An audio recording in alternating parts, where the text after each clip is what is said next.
The emergency dispatcher's voice crackled through the static. Are you certain there's a disturbance? Karen's manicured fingers trembled as she pressed the phone closer, her eyes fixed on the silent backyard next door. The pool had been drained for 3 days. The family had moved out a week ago.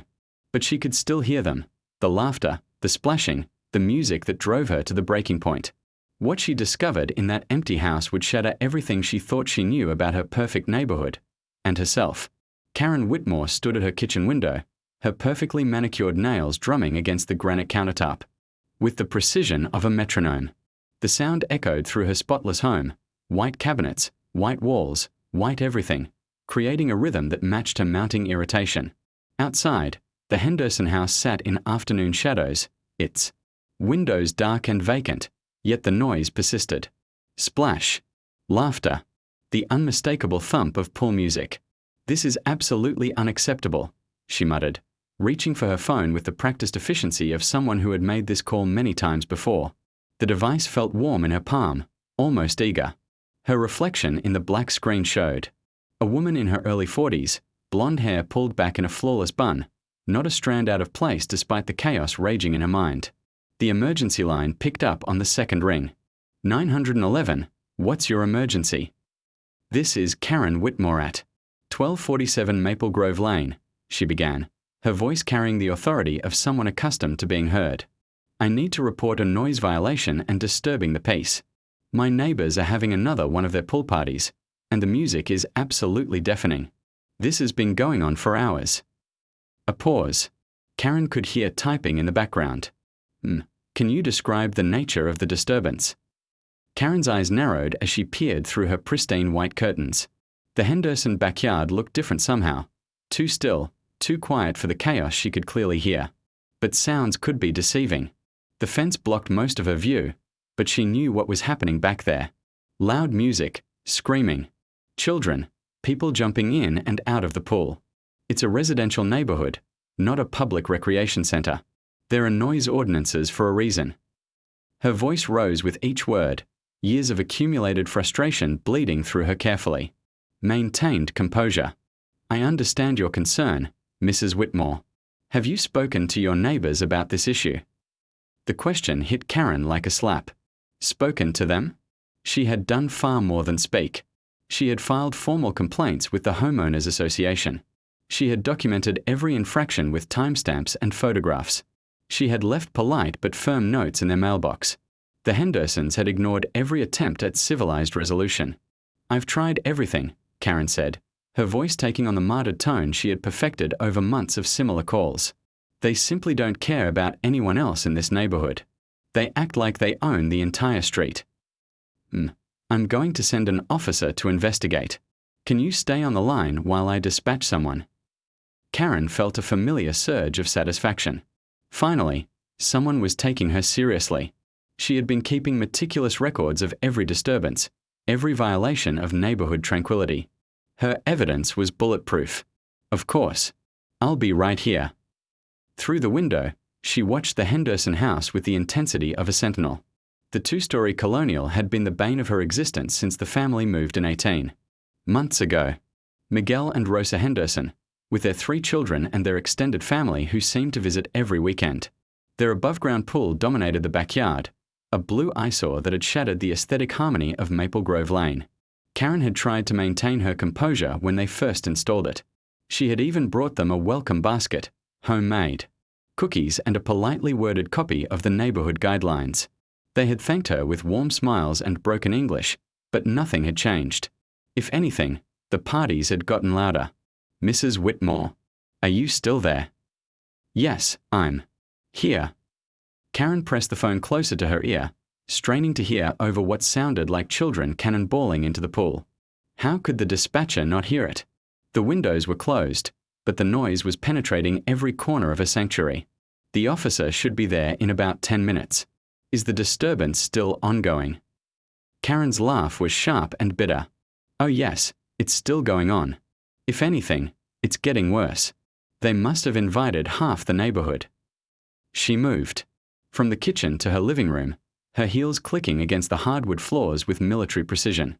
Every step was measured, controlled, just like everything else in her life. The living room was a monument to order.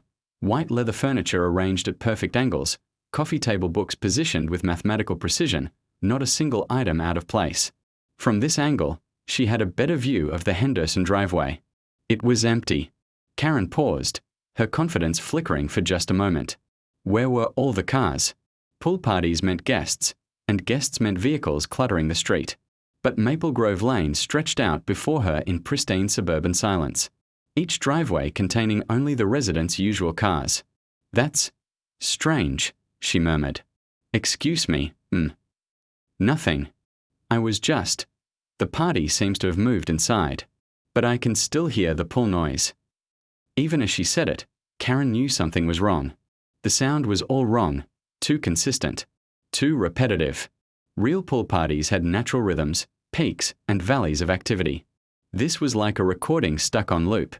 Mrs. Whitmore, the officer is pulling up to your location now. Officer Rodriguez will speak with you shortly. Karen hurried to her front door, smoothing her silk blouse and checking her reflection in the hallway mirror. She needed to project authority, competence. She was not some hysterical housewife. She was a concerned citizen protecting property values and neighborhood standards. Officer Martinez stepped out of the patrol car, a compact woman in her 30s, with tired eyes and the bearing of someone who had dealt with her share of neighborhood disputes. She approached Karen's pristine front porch with professional courtesy masking obvious resignation. Mrs. Whitmore, I'm Officer Martinez. You called. About a noise disturbance. Yes, thank you for coming so quickly. Karen gestured toward the Henderson house with barely contained frustration. They've been at it for hours. Pool parties every weekend, and they just don't seem to understand that other people live here too. Officer Martinez followed Karen's gaze, her expression neutral but alert. I see. And you say the noise is coming from that house? She pointed to the Henderson residence. Absolutely. The pool is in the backyard. You probably can't hear it from the street, but from my house, it's unbearable. I need to let you know something. Officer Martinez's voice carried a gentleness that made Karen's stomach clench with sudden unease. I responded to a call at that address 3 days ago. The Henderson family moved out last week. The house has been empty since Tuesday. Karen felt the world tilt sideways. Her mouth opened and closed, but no words came. Empty. That was impossible. She could hear them right now, the splashing, the laughter, the music that had been driving her insane for months. That can't be right, she stammered. I can hear the pool party right now. Listen. Both women stood in silence on Karen's front porch.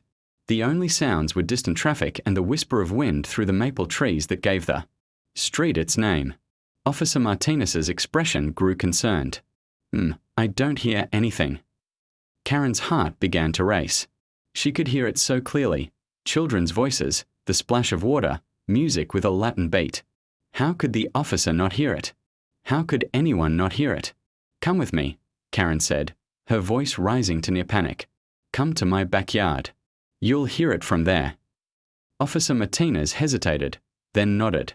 They walked around Karen's house, past her meticulously maintained garden and perfectly trimmed hedges.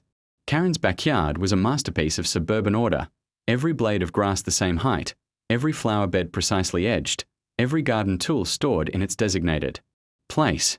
From here, the Henderson backyard was clearly visible over the low fence that separated the properties. Karen stopped dead. The pool was gone. Not just empty, completely gone.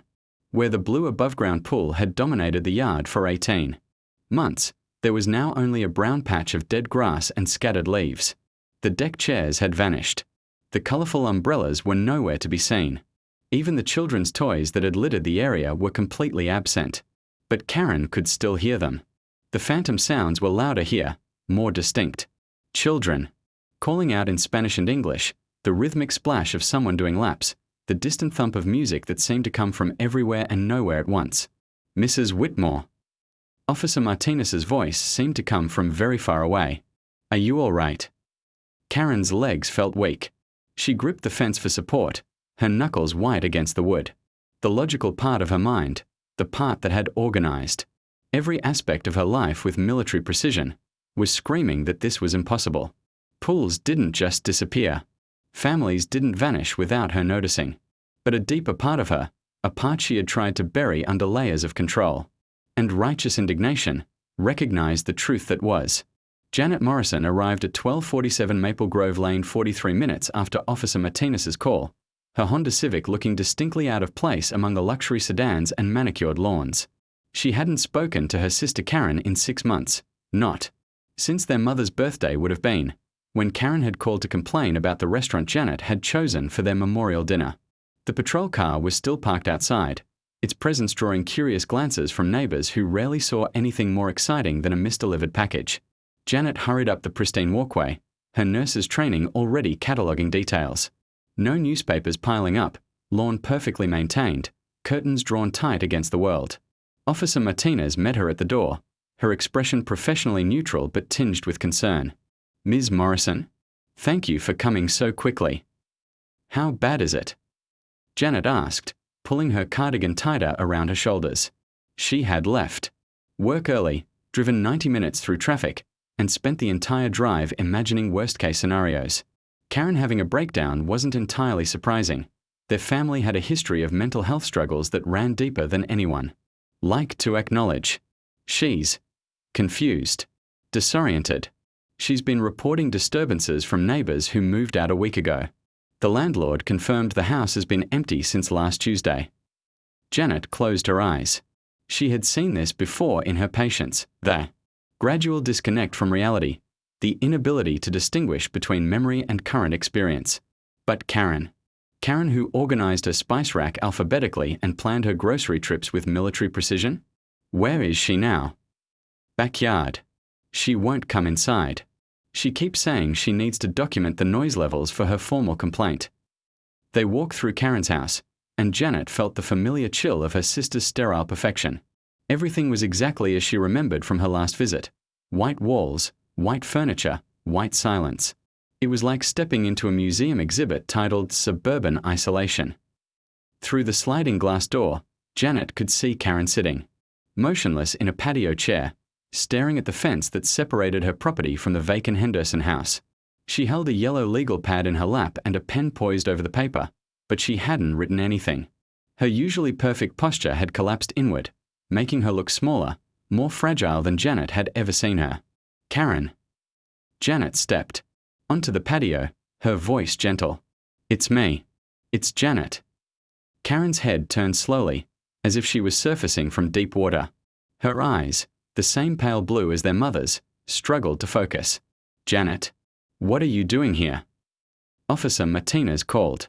"She was worried about you." "Worried?" Karen's laugh was brittle, close to breaking.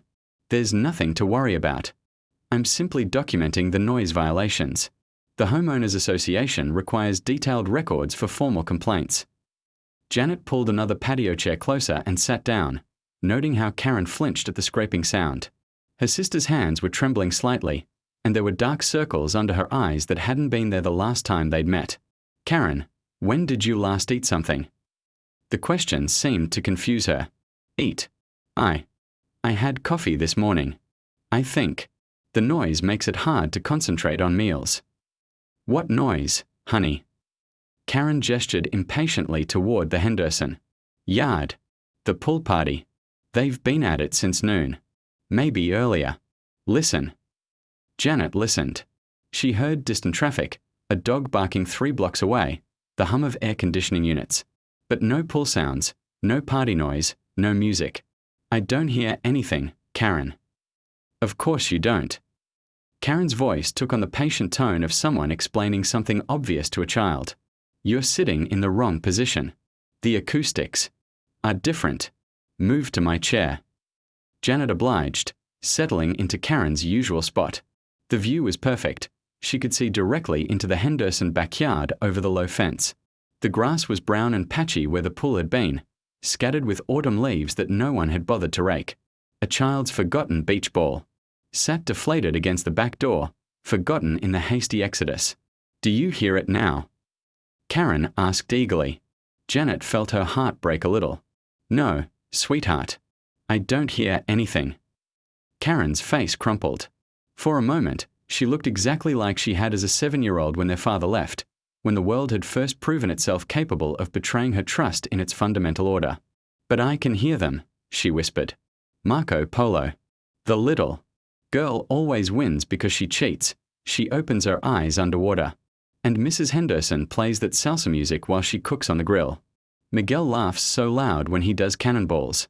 How can you not hear Miguel's laugh? The detail was what made it heartbreaking. Karen wasn't just hearing generic pull sounds. She was hearing specific people, specific moments, specific joys that had once existed just beyond her fence. Janet realized with growing horror that her sister had been cataloging not just noise violations, but an entire family's life. "Karen, Officer Martinez told me they moved out last week." "That's impossible." Karen stood up abruptly, nearly knocking over her chair. "I have documentation. Timestamps. I've been keeping meticulous records." She rushed toward the house, leaving Janet to follow. Karen's home office was a shrine to obsessive organization. Filing cabinets lined one wall, each drawer, labeled with categories like HOA correspondence, noise violations, and property value documentation. Karen pulled out a thick folder and spread its contents across her desk with manic efficiency. "Look," she said, pointing to page after page of handwritten notes. October 15th, pool party from 2 p.m. to 8 p.m., estimated 15 to 20 attendees, music volume exceeded reasonable levels. October 22nd, children's birthday party, balloon arch violated aesthetic guidelines, noise continued past 9 p.m. quiet hours. Janet picked up one of the pages. Karen's handwriting was precise, controlled, but the dates made her stomach drop. October 15th was last week, 4 days after the Hendersons had moved out. October 22nd was yesterday. "Karen, look at the dates." "What about them?" "Today is October 23rd. You're documenting parties that happened after they moved out." Karen snatched the paper back, staring at it as if the ink might rearrange itself into something that made sense. No, that's not right. I write the dates when things happen. I'm very careful about accuracy." "I know you are. You've always been careful about details." "Then you understand that I couldn't have made this up." Karen's voice was rising, taking on the desperate edge of someone whose entire worldview was under attack. "I have witnesses. Other neighbors have complained too." "What neighbors?" Karen paused, her mouth opening and closing silently. Janet could see her struggling, searching through memories that seemed to be shifting like sand beneath her feet. Mrs. Patterson from across the street.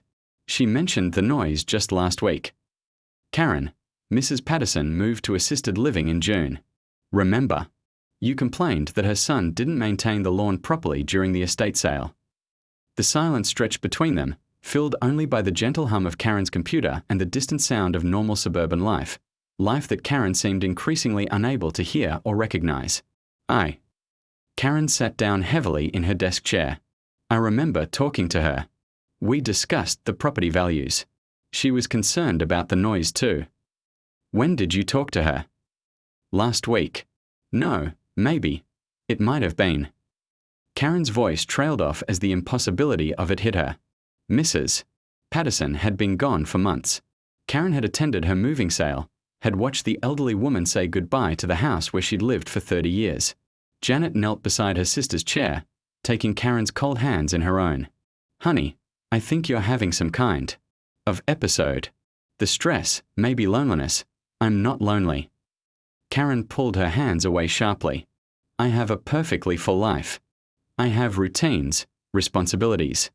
I'm the vice president of the Homeowners Association. I maintain community standards." "When was the last time you talked to someone? I mean really talked, not about complaints or violations." Karen opened her mouth to answer, then closed it again. Janet watched her sister's face as she searched through recent memories, looking for human connection that apparently didn't exist. "I talk to people constantly," Karen said finally. "The HOA board, the property management company, the city noise ordinance office. Those aren't conversations. Karen, those are transactions." The truth of that statement hung in the air between them. Janet looked around the sterile office, noting the absence of personal photos, the lack of any evidence that other people existed in Karen's world except as sources of complaint or violation. The Hendersons, Karen said suddenly. I talked to them. When they first moved in, I brought them cookies and the neighborhood guidelines. That was 18 months ago. We've spoken since then. When? About what? Karen's silence was answer enough. Janet realized with growing sadness that her sister had been living in a world populated largely by phantoms, imagined conversations, projected relationships, a community that existed only in her complaints and documentation. Officer Martinez appeared in the doorway, having waited patiently while the sisters talked. Ms. Morrison, I hate to interrupt, but I need to ask, has your sister had any recent medical evaluations? Any changes in medication, major stresses? Janet shook her head. Karen's always been particular about privacy. Dr. Sarah Chen had seen her share of cases during 15 years as a psychiatric emergency specialist, but something about Karen Whitmore's file made her pause as she reviewed it in the hospital's fluorescent-lit consultation room. The woman, sitting across from her, impeccably dressed despite the circumstances, posture rigid with defiance, didn't fit the typical profile of someone experiencing auditory hallucinations. Mrs. Whitmore, I understand you've been hearing sounds that others can't perceive. Can you tell me when this began? Karen's laugh was sharp, brittle. There's nothing wrong with my hearing, doctor. The problem is that no one else seems capable of listening properly. Janet shifted uncomfortably in the chair beside her sister.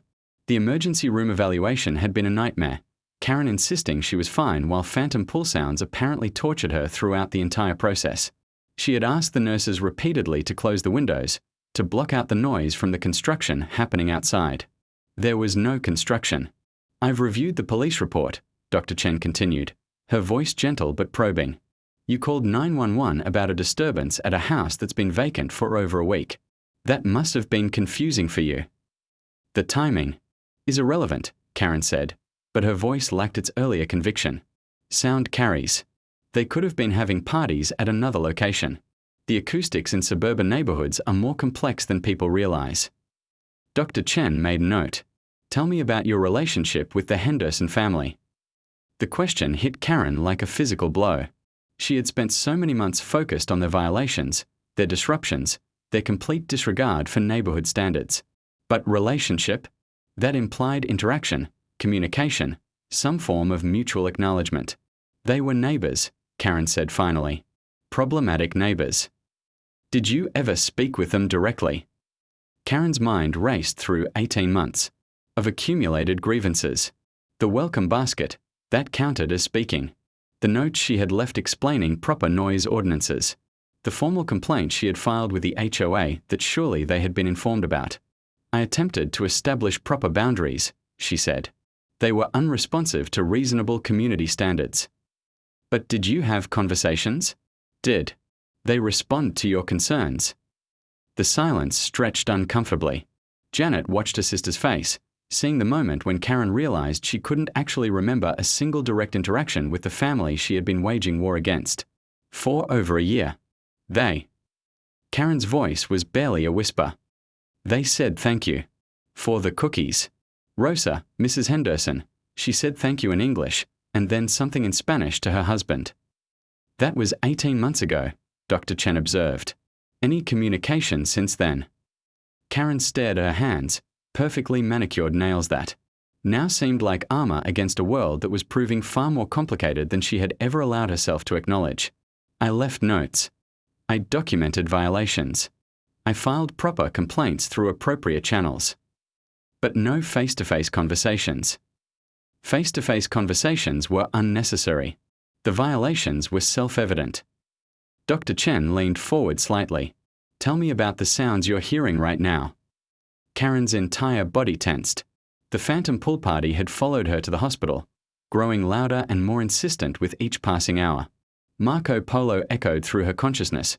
Children's laughter pierced the clinical silence, and underneath it all, the rhythmic splash of bodies hitting water that no longer existed. The children are playing freeze tag in the pool, Karen said, her voice taking on an eerie, distant quality. Miguel is grilling hamburgers. I can smell the smoke.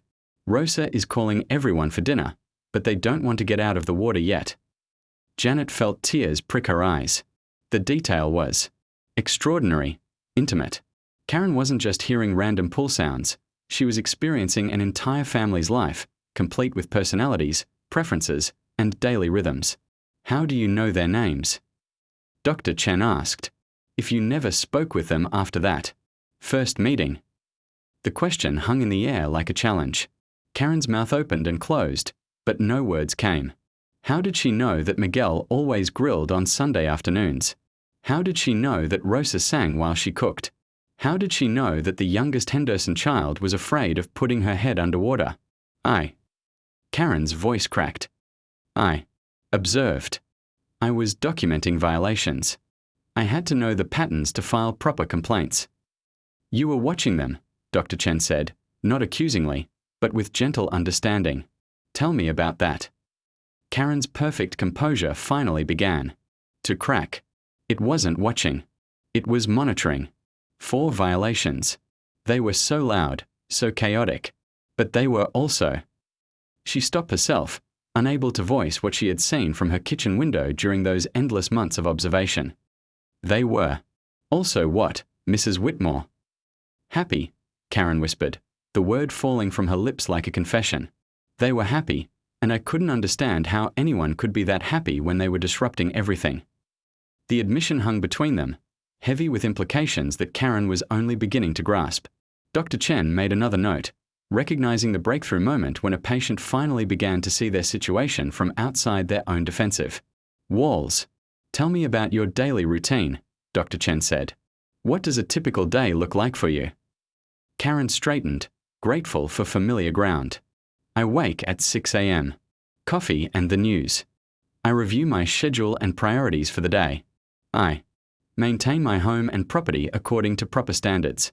I handle correspondence related to homeowners association business.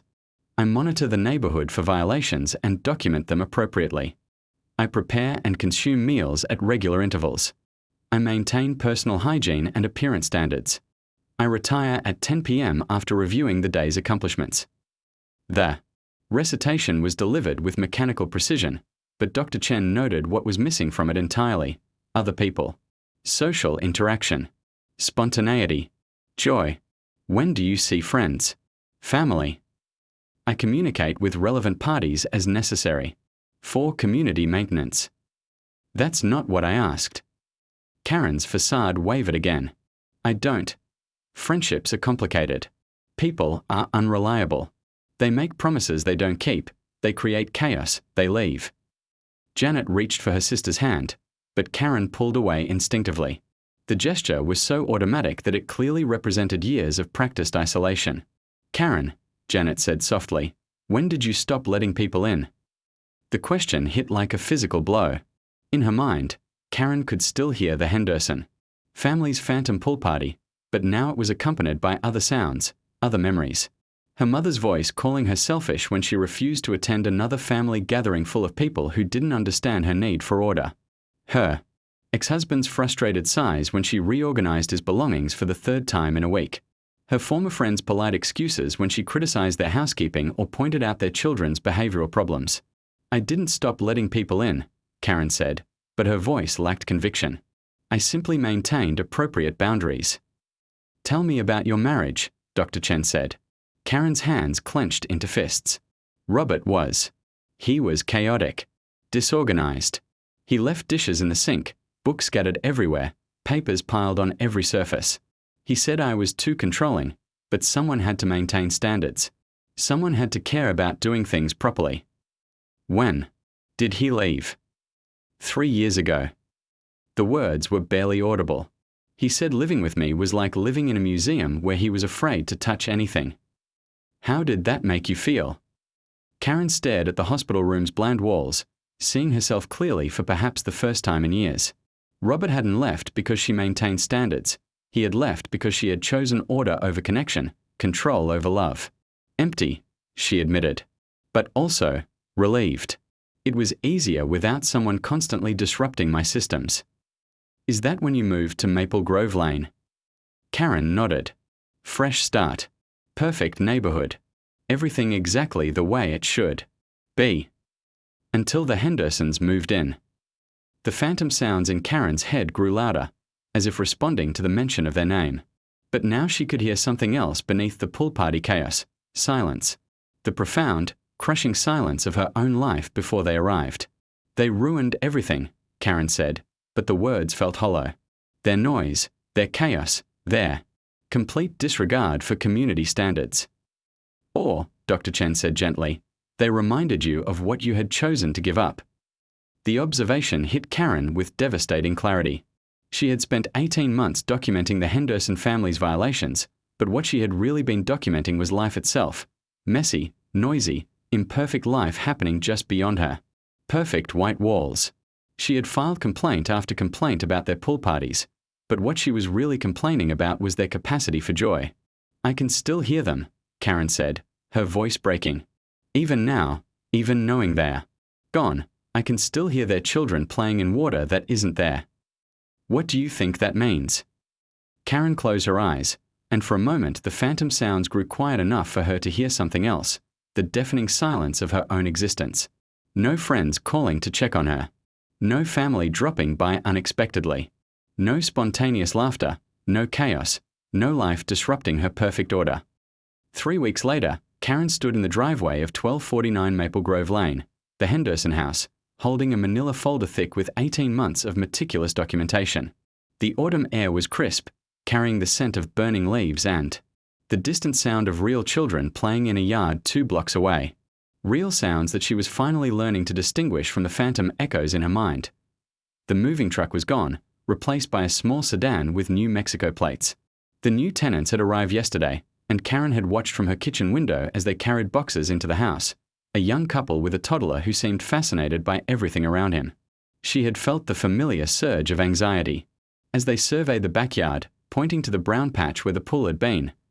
But this time, instead of reaching for her phone to preemptively call the HOA about potential violations, Karen had reached for something else entirely: courage.dr.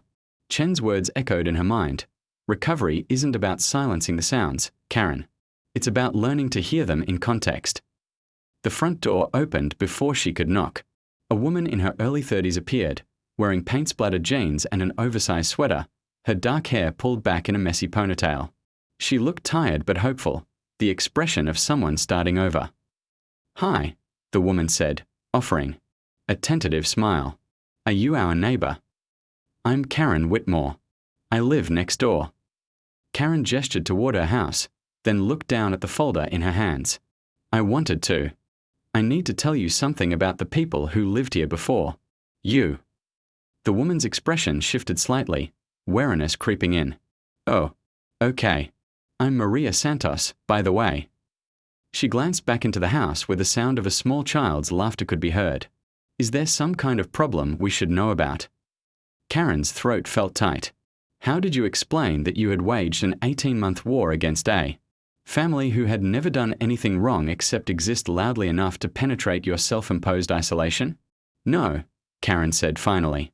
"No problem. I owe them an apology, and since they're gone, I thought maybe I could give it to you instead." Maria's eyebrows rose. "I'm sorry." The Henderson family. Miguel, Rosa, and their children. They lived here for 18 months, and I made their lives miserable.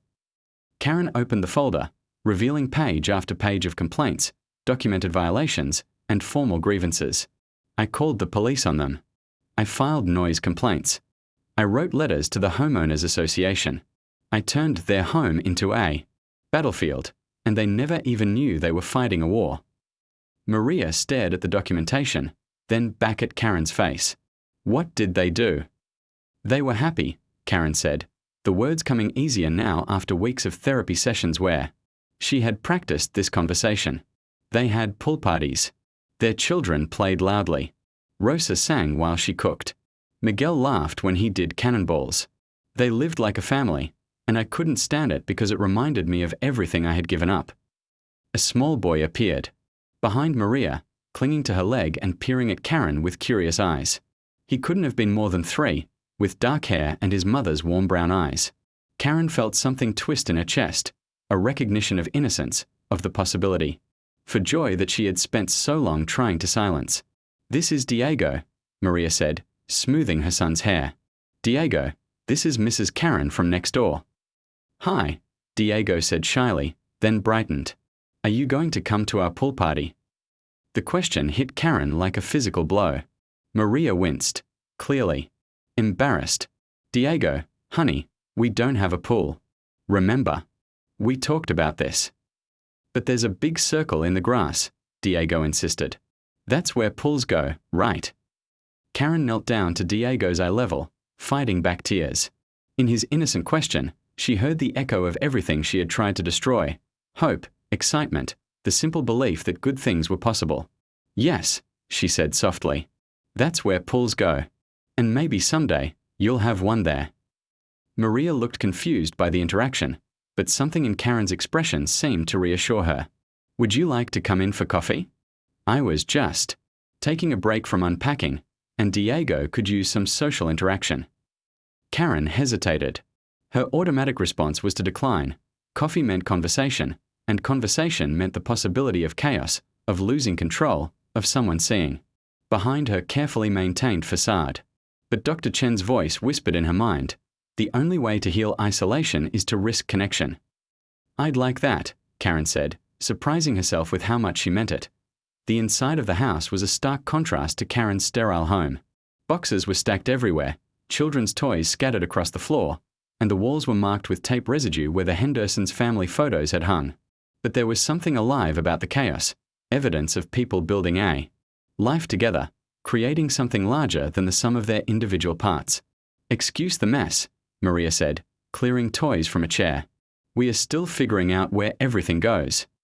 "It's perfect," Karen said, and realized she meant it. The mess wasn't a violation. It was proof of life being lived over coffee that was too strong and served in mismatched mugs. Karen found herself telling Maria about the Hendersons in ways she had never allowed herself to think about them before. Not as noise violators or community disruptors, but as a family who had brought joy to a house that had been empty too long. "Miguel worked construction," Karen said, remembering details she had filed away as ammunition for complaints. "He left early every morning, but on weekends he would spend hours in the backyard with the children, teaching them to swim, playing games, just being present." "What happened to them?" Maria asked. "Miguel lost his job when the construction company downsized. They couldn't afford the rent anymore." Karen's voice grew quiet. "They had to move in with Rosa's parents in another state. Start over." "That's hard," Maria said, unconsciously pulling Diego closer. "Leaving a place where you've built a life." Karen nodded, thinking about her own pattern of starting over, leaving relationships, jobs, entire cities when the chaos of human connection became too overwhelming to manage. But the Hendersons hadn't left by choice. They had been forced out by circumstances beyond their control, while Karen had driven away everyone in her life through her own need for perfect order. "The day they moved out," Karen continued, "I watched from my window. The children were crying. Not tantrum crying, heartbroken crying. They didn't want to leave their home, their friends, their pool." "And you felt?" Karen thought back to that day, remembering the strange mixture of relief and emptiness she had experienced as the moving truck pulled away. "Victorious," she admitted, "for about 10 minutes. Then I realized that the silence I had fought so hard to achieve was going to drive me insane." Diego had wandered over to the sliding glass door that led to the backyard, pressing his face against the glass as he stared at the brown circle where the pool had been. "Mama, when will we get our pool?" Maria's expression grew pained. "Pools are expensive, mijo. Maybe someday when we save up enough money." Karen felt something shift inside her chest, a recognition of possibility, of the chance to transform 18 months of documented grievances into something that actually mattered. She thought about the money sitting in her savings account, accumulating interest while she lived her sterile, lonely life. Money that could buy connection, community, joy, things that no amount of perfect order had ever provided. "What if I told you," Karen said slowly, "that I have been saving money for a long time, and I can't think of anything I'd rather spend it on than a pool for this backyard?" Maria stared at her. What?" The Hendersons brought life to this house. Their children's laughter, their family gatherings, their joy. It was beautiful, and I was too bitter and isolated to see it. I spent 18 months trying to silence their happiness, and now I want to do something to honor it. Mrs. Karen, I can't let you. You're not letting me do anything, Karen interrupted gently. I'm asking you to let me make amends. To let me turn all those months of complaints into something that actually brings joy instead of just documentation.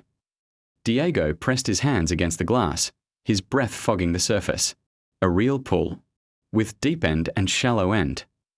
With whatever kind of end you want, Karen said, and for the first time in years, she felt something that might have been happiness stirring in her chest. Maria was crying now, not the silent tears Karen had grown accustomed to, but the messy, overwhelming tears of someone who had been carrying worry for too long and suddenly felt it lifted. Why would you do this? Maria asked. Karen looked around the chaos of the half-unpacked house, at Diego's excited face pressed against the glass, at Maria's tears of relief and gratitude. For 18 months, she had documented every sound that came from this house as a violation. Now she was finally hearing what those sounds had always been, the music of a life being lived fully, openly, without apology. Because, Karen said, I've been quiet for so long that I forgot what it sounds like when people are actually happy. And I want to remember. Outside, the autumn wind rustled through the maple trees, and for the first time since the Hendersons had moved away, Karen heard something other than phantom pool parties echoing in her mind. She heard possibility. She heard the future sound of children laughing in water that would soon exist again. She heard the beginning of.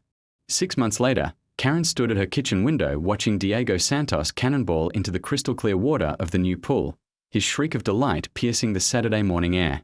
The sound that would have once sent her reaching for her phone to file a noise complaint now made her smile.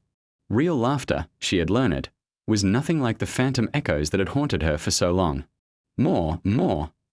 Diego called to his father, who was preparing to do his own cannonball from the diving board they had installed last month. Maria sat at the edge of the pool, her feet dangling in the water, calling encouragement in a mixture of English and Spanish.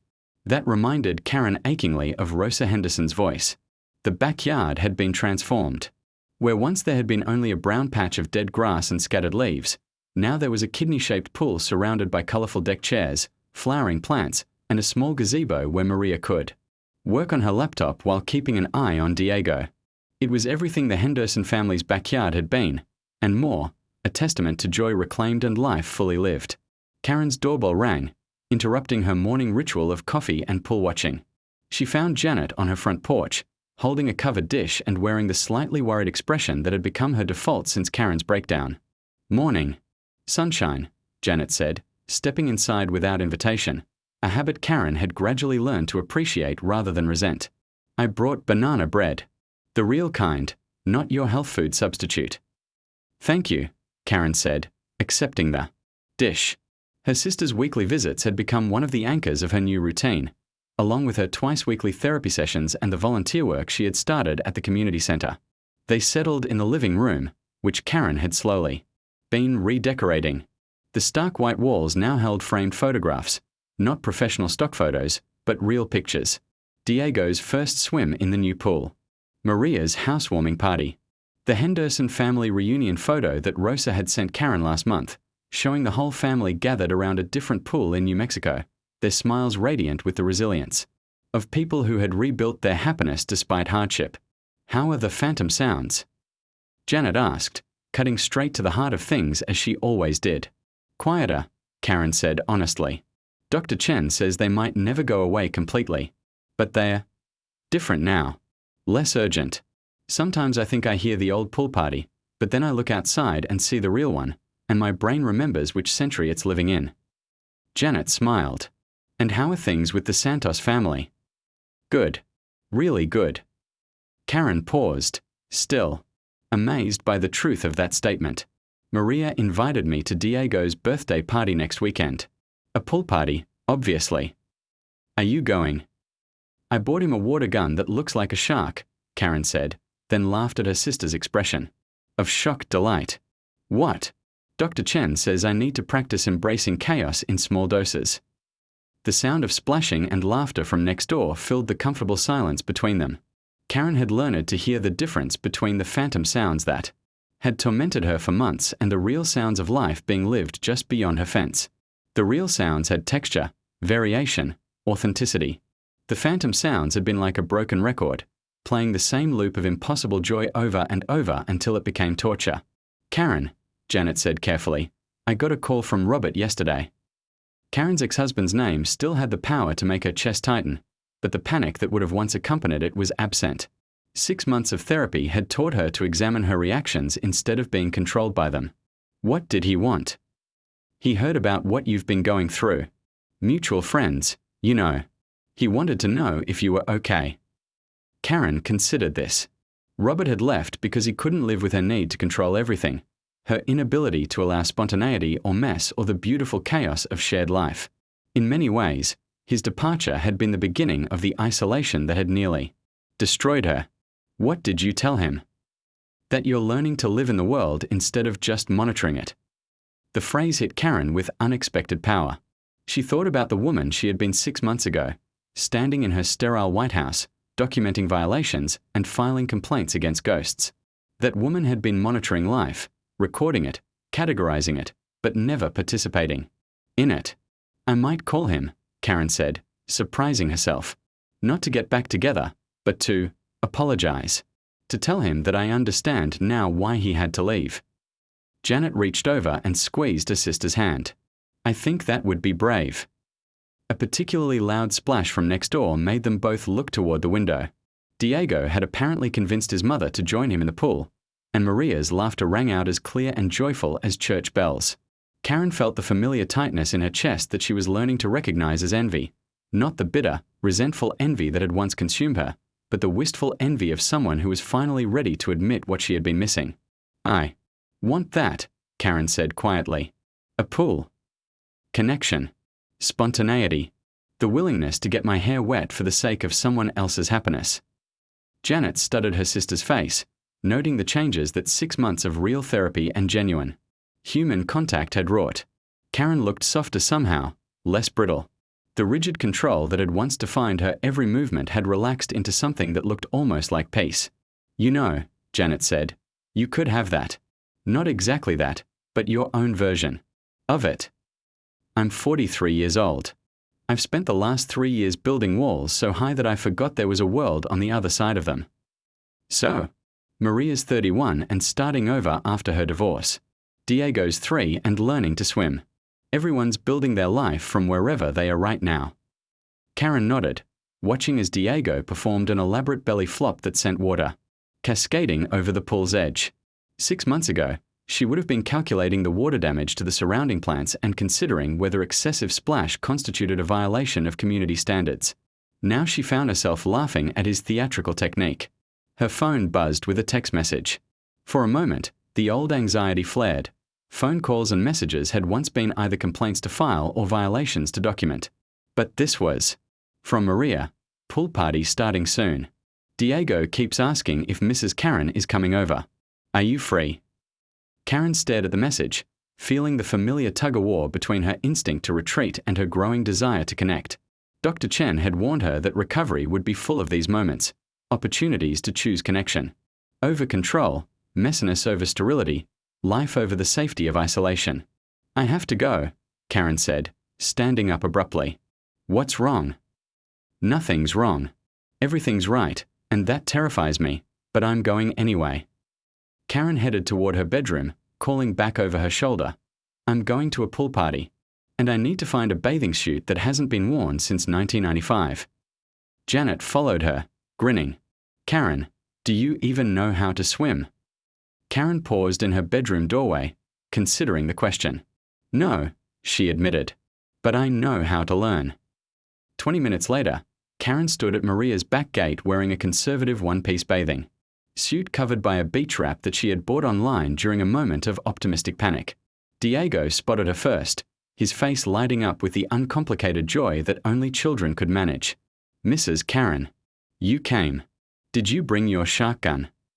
"It's in my beach bag," Karen said, holding up a tote that contained not only the water gun but also sunscreen, towels, and a waterproof phone case, evidence that some habits died hard, but that they could be channeled toward care instead of control. Maria emerged from the gazebo, wearing a bright yellow bikini and a smile that made Karen's heart ache with recognition. This was what joy looked like when it wasn't being documented as a violation.